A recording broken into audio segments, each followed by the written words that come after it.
তবে সদকা ফিতির ঈদের নামাজের আগেই আমরা পরিশোধ করব তো ইনশাআল্লাহ। আল্লাহ তৌফিক দান করুক, বলেন আমিন। এবং এই সব ইবাদতের মধ্যে যেন আমার ইখলাস থাকে।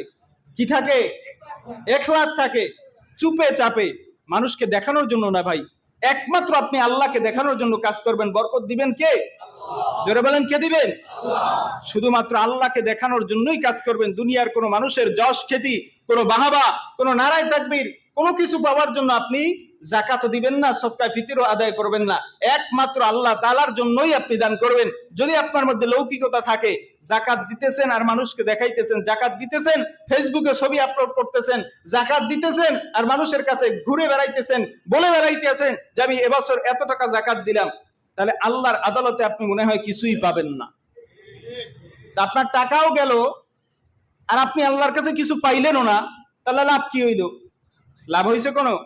এই জন্য কষ্ট করে আমি দিব একমাত্র আল্লাহ তাআলার জন্য, কোনো কাউকে দেখানোর জন্য না, গোপনে দিয়ে দিব। এবং যাকাত, একথা যাকাত যে ব্যক্তি গ্রহণ করবে তাকে এটা বলার দরকার নাই যে আমি তোমাকে যাকাতের টাকা দিতেছি। এটা বলা যাবে? বলা যাবে না যে তা না, বলা যাবে, কিন্তু না বলা ভালো। না বলা কি ভালো? তাইলে এই ভাই মনে কষ্ট পাইতে পারে না? মনে কষ্ট পাইতে পারে কিনা যে রে লোকটা আমার যাকাতের টাকা দিল, দরকার নাই বলার। আপনি নিয়ত করবেন আমি যাকাতের টাকা দিতেছি, বাস। আল্লাহ তাআলা তো আপনার নিয়ত দেখছেন কিনা? আল্লাহ তাআলা অন্তরের খবর জানেন কিনা? আল্লাহ অন্তরের খবর জানেন, বাস যাকাত আপনার আদায় হয়ে যাবে। ভাই এজন্য যাকাত আমরা হিসাব করে পাই টু পাই যাকাত দিয়ে দিব। যাকাতের বেলায় অবহেলা করব না, যাকাতের বেলায় আমরা কৃপণতা করব না। আরে আমার যদি 1 লক্ষ টাকা থাকে তাহলে কয় টাকা পাবে আল্লাহ পাক? হ্যাঁ, 2500 টাকা পাবে। তাহলে আমি যদি আল্লাহর রাস্তায় 2500 টাকা দান করি, আল্লাহর রাস্তায় দিয়ে দেই, গরিবের উপকার হবে। গরিবের যদি উপকার হয়, এই যাকাত গ্রহণ করে লোকটা যে আনন্দ পাবে, তার যে একটু সদায় বাজারঘাট করতে পারবে, তার বাচ্চারও মুখে একটু হাসি ফুটবে, অথবা নতুন একটা কাপড় সে কিনতে পারবে, বাচ্চার জন্য কাপড় কিনতে পারবে, তারাও তো তাকায় আছে দুনিয়ার মধ্যে আমরাও একটু ভালো থাকতে পারি, ভালো খাবার দাবার খাইতে পারি। গরিবদের এটা কি মনে চায় না বলেন? আমি খাইলাম, আমি আনন্দে ঈদ করলাম, আমি দামি পোশাক পরলাম, আমি দামি জুতা পরলাম, আর আমার পাশের গরিব মানুষটা ভালো পোশাক পরতে পারলো না, ভালো কাপড় পরতে পারলো না, ভালো জুতা পরতে পারলো না, অথবা ভালো একটু খাবারের ব্যবস্থা করতে পারলো না, তাহলে তো এটা আল্লাহ তাআলার কাছেও ভালো লাগবে না। এজন্য আল্লাহ যাকাতের বিধান করলেন। যাকাত দিব তো ইনশাআল্লাহ, হিসাব করে যাকাত দিয়ে দিব। আর যাকাতের অর্থই হলো আন-নুমা, বৃদ্ধি পাওয়া। যাকাত দিলে যাকাত দাতার মালের মধ্যে কমতি আসে না, বরং আল্লাহ তাআলা মাল বাড়ায়া দেয়। যাকাত শব্দের অর্থ কি বলেন? বৃদ্ধি পাওয়া। যাকাতের অর্থ কি?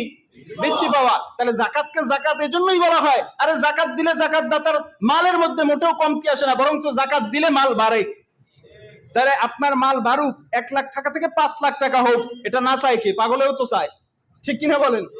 পাগলেও চাইলে নিজের ভালো পাগলেও বুঝে। তাহলে সাথে সাথে আজকে হিসাব করে আপনার উপরে কয় টাকা যাকাত খরচ হয়েছে, এই রমজানের মধ্যেই যাকাত দিয়ে দিব ইনশাআল্লাহ। যদি মালকে পবিত্র করতে চাই, মাল যদি বাড়াইতে চাই, তাহলে যাকাত দিয়ে দিব।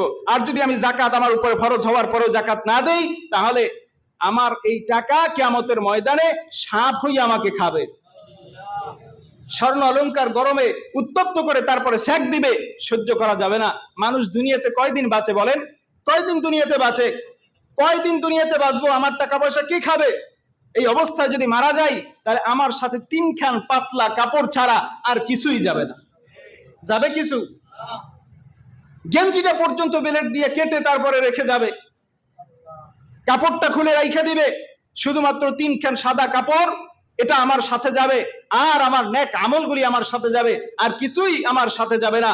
মরণ তো একদিন হবেই, ওই অন্ধকার কবরে তো আমাকে থাকতেই হবে, মরণ তো আমার হতেই হবে। আমি তো আমার কবরে একাই যাব, আমার সন্তানও আমার কবরে যাবে না, আমার মা বাবাও আমার কবরে যাবে না, আমার স্ত্রীও আমার কবরে যাবে না, আমার কবরে আমাকেই যেতে হবে।